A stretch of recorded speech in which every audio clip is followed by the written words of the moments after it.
देखो ऐ दीवानों ऐसा काम ना करो और राम का नाम बदनाम ना करो। तो भाजपाइयों ने कहा संजय सिंह जी राम राम जपना पराया माल अपना। ये ना राम के हैं ना आम के हैं ना किसी काम के हैं, ये दुश्मन अनाज के हैं। ऐसे काम मत करो भाजपाइयों, वरना तुम्हारा नाम इस देश की जनता मिट्टी में मिला देगी। मिट्टी में कहीं तुम रहोगे नहीं किसी लायक। नरेंद्र मोदी इंडिया की सरकार नहीं चला रहे, नरेंद्र मोदी अडानी की गुलामी कर रहे हैं, अडानी की सरकार चला रहे हैं। यह बात आपको समझनी पड़ेगी।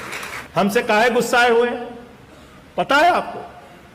पता है मैं अडानी के खिलाफ बोलता हूं इसलिए गुस्सा। मोदी के खिलाफ बोलूं तो भी चल जाएगा, बोले मोदी के खिलाफ बोलो तो ठीक है चलेगा, लेकिन मालिक के खिलाफ मत बोलो। जिस हिंदू का खून न खौला खून नहीं वो पाले, कहते नहीं कहते? तो इस बार जब कहे जिस हिंदू का खून न खौले तो कह देना हमारा बहुत खून खौल रहा, सारा पैसा लेके आओ। जीरो लगाते लगाते थक जाओगे। इतना कर्जा एक आदमी को दे दिया, एक आदमी को 2.5 लाख करोड़ रुपए। और अडानी की संपत्ति मालूम है कितना? 11 लाख करोड़ रुपए।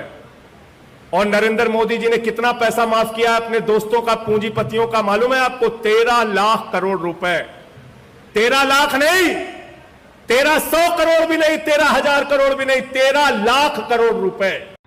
तो दोस्तों आज जो मामला सामने आया है उसने सोशल मीडिया से लेकर राजनीतिक गलियारों तक तहलका मचा दिया है। किसी ने कहा सवाल पूछना गलत नहीं, तो किसी ने इसे भगवान राम के नाम को बदनाम करने की साजिश बता दिया। इसी बीच संजय सिंह के बयान ने पूरे मामले में आग में घी डालने का काम किया। बयान ऐसा कि समर्थक भी हैरान, विरोध भी हमलावर और जनता पूछ रही है आखिर सच क्या है।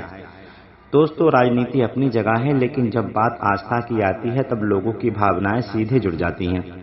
इसी वजह से ये मुद्दा अब सिर्फ राजनीतिक नहीं रहा, बल्कि जनता की बहस बन चुका है।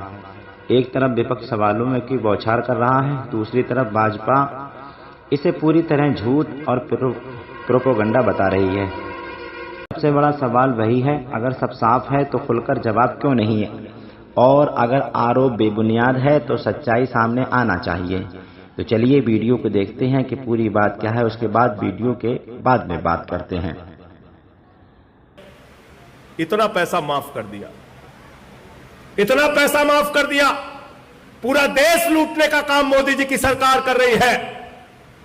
इतना पैसा देश का लूटा, इतना पैसा देश का माफ किया कि जीरो लगाते लगाते थक जाओगे। नरेंद्र मोदी जी इंडिया के प्रधानमंत्री नहीं है, अडानी के प्रधानमंत्री हैं। आकाश में चले जाओ तो हवाई जहाज अडानी का, जमीन पे आ जाओ तो एयरपोर्ट अडानी का, समुद्र में चले जाओ तो सीपोर्ट अडानी का, पाताल में चले जाओ तो कोयला अडानी का, गैस अडानी का, बिजली अडानी की, पानी अडानी का, सड़क अडानी का, रेल अडानी का, खेल अडानी का, तेल अडानी का, पूरा हिंदुस्तान अडानी को दे दिया। पूरा हिंदुस्तान एक व्यक्ति के नाम। और तुमसे क्या कहते हैं? जिस हिंदू का खून न खौला खून नहीं वो पाले, कहते नहीं कहते?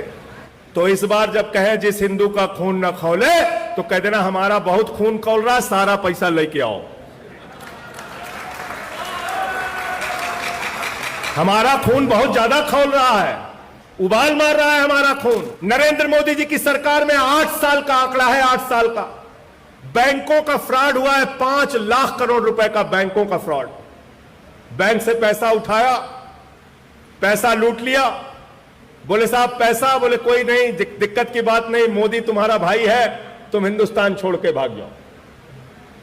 देश छोड़ के भाग जाते हैं, आराम से वहां पे बैठ के ऐश कर रहे हैं, ऐश कर रहे हैं।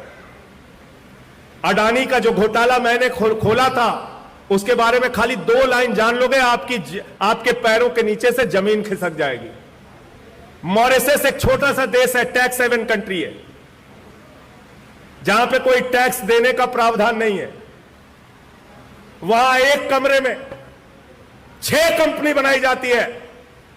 अडानी के भाई और चीन के एक व्यापारी के द्वारा मिलकर, दुबई के एक व्यापारी के द्वारा मिलकर, ध्यान से जरा सुनना, एक कमरे में 6 कंपनी बनाई जाती है। और उस कंपनी का आमदनी का जरिया क्या है पता नहीं, उस कंपनी में कर्मचारी कितने काम करते हैं पता नहीं, और उस कंपनी से 41,000 करोड़ रुपए अडानी की कंपनी में हिंदुस्तान के अंदर काला धन लगता है। एक ईडी, एक सीबीआई, एक एनआईए, एक इनकम टैक्स, एक भी डिपार्टमेंट की हिम्मत नहीं अडानी से कोई पूछताछ कर ले। यह है नरेंद्र मोदी का न्याय। मोदी वॉशिंग पाउडर चल रहा है, सारे दांत चुटकियों में धुले, नरेंद्र मोदी वॉशिंग पाउडर। और बेशर्मी देखिए कि मोदी जी भ्रष्टाचार के बारे में भी बोलते हैं, कहते हैं भ्रष्टाचार मुक्त भारत बनाना है। हेमंत विश्व शर्मा वाटर घोटाले में फंसा था, सीबीआई की ईडी की जांच चल रही थी, लोग सोच रहे थे गिरफ्तार होगा, उसको मुख्यमंत्री बना दिया। व्यापम घोटाले में शिवराज सिंह फंसते हैं, उनको मुख्यमंत्री बना दिया। येदियुरप्पा माइनिंग घोटाले में फंसते हैं, उनको मुख्यमंत्री बना दिया। तो नरेंद्र मोदी जी की पार्टी में जो जितना बड़ा भ्रष्टाचारी वो उतना बड़ा पदाधिकारी, वो उतना बड़ा पदाधिकारी। तो इसलिए इन लोगों की किसी भी बात पर यकीन करने के लायक नहीं है। हर चीज में आपको धोखा दिया है, इनसे सावधान रहना। वो बरेली का ममीरे का सुरमा मिलता है, उस पर लिखा रहता है नक्कालों से इनसे होशियार रहना। ये ऐसे लोग हैं, समाज को बांटने का काम कर रहे हैं, समाज को तोड़ने का काम कर रहे हैं। ऐसे काम मत करो भाजपाइयों, वरना तुम्हारा नाम इस देश की जनता मिट्टी में मिला देगी। मिट्टी में कहीं तुम रहोगे नहीं किसी लायक, क्योंकि तुम्हारा तो इतिहास है देश के साथ गद्दारी करने का। भाजपाइयों के जन्मदाता जो संस्था है आरएसएस, 52 साल तक उन्होंने तिरंगा झंडा नहीं फहराया। यह है इनका इतिहास, 52 साल तक तिरंगा झंडा नहीं फहराया। इसलिए इनसे कोई देशभक्ति नहीं सीखनी आप।